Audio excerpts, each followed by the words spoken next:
దాదాపు 10 జిల్లాల నుండి ఆదిలాబాద్, కరీంనగర్, నిజామాబాద్, హైదరాబాద్, రంగారెడ్డి, వరంగల్, మహబూబ్ నగర్, నల్గొండ, ఖమ్మం నుంచి అందరూ కూడా రచయితలు, మేధావులు, విద్యార్థులు, కవులు, కళాకారులు, తెలంగాణ ఉద్యమం మీద ప్రేమ ఉన్నటువంటి ప్రతి ఒక్కరు కూడా ఉరుకులతో పరుగులతో తెలంగాణ ఉద్యమ స్ఫూర్తితో ఇక్కడ విచ్చేసినటువంటి ప్రతి ఒక్కరికి, సభా వేదిక మీద ఉన్న అందరికీ, సభా ప్రాంగణంలో ఉన్న ప్రతి ఒక్కరికి స్వాగతం, సుస్వాగతం.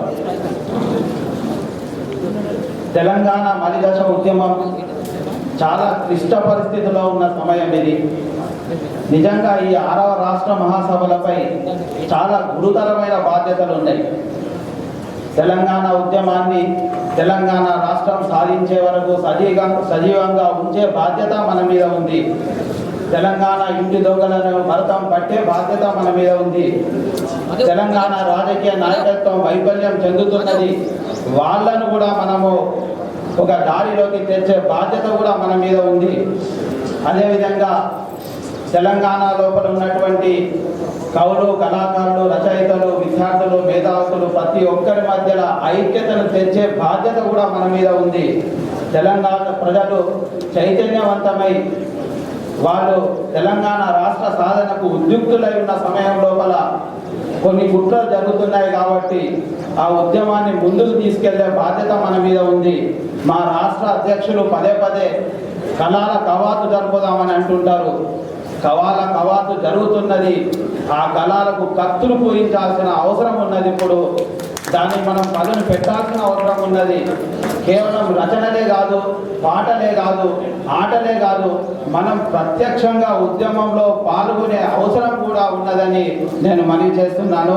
అదేవిధంగా ఇట్లాంటి క్లిష్ట సమయంలో మనం ఇక్కడ అందరము సమావేశం అవుతున్నాము కాబట్టి ఈ సమావేశం చివరి వరకైనా, అంటే సాయంత్రం 5 గంటలు 6 గంటల వరకైనా మనము చర్చించి, మాట్లాడి, సంఘర్షించి, ఆలోచించి మనము కొన్ని నిర్ణయాలు తీసుకొని తెలంగాణ ఉద్యమానికి దిశ నిర్దేశం చేద్దామని, చేయగలుగుతామనే ఒక సంకల్పంతో ఇక్కడ మనం సమావేశం జరిగింది.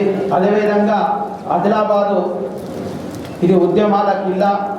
నిజంగా కూడా జల్ జంగల్ జమీన్ అని నినాదం చేసిన కొమరం భీం పుట్టిన బిడ్డ ఇది. రామ్జీ గోండు ఇక్కడ ఉరి తీయబడ్డాడు అప్పుడు బ్రిటిష్ పాలనకు వ్యతిరేకంగా పోరాడుతూ. అట్లా చాలామంది ఉద్యమకారులకు నిలయం నిర్మల్ ఇక్కడ ఉందేళ్ళు తోడేలు తరిగిన సంఘటనలు జరిగినాయని చెప్తుంటారు. నిజంగా కూడా ఇక్కడ ఒక స్పిరిట్, అంటే ఇక్కడ ఒక ఉద్యమ స్ఫూర్తి, ఒక పోరాట స్ఫూర్తి ఇక్కడ ఈ ఆదిలాబాద్ జిల్లాలో నిర్మల్ గడ్డ మీద ఉన్నది.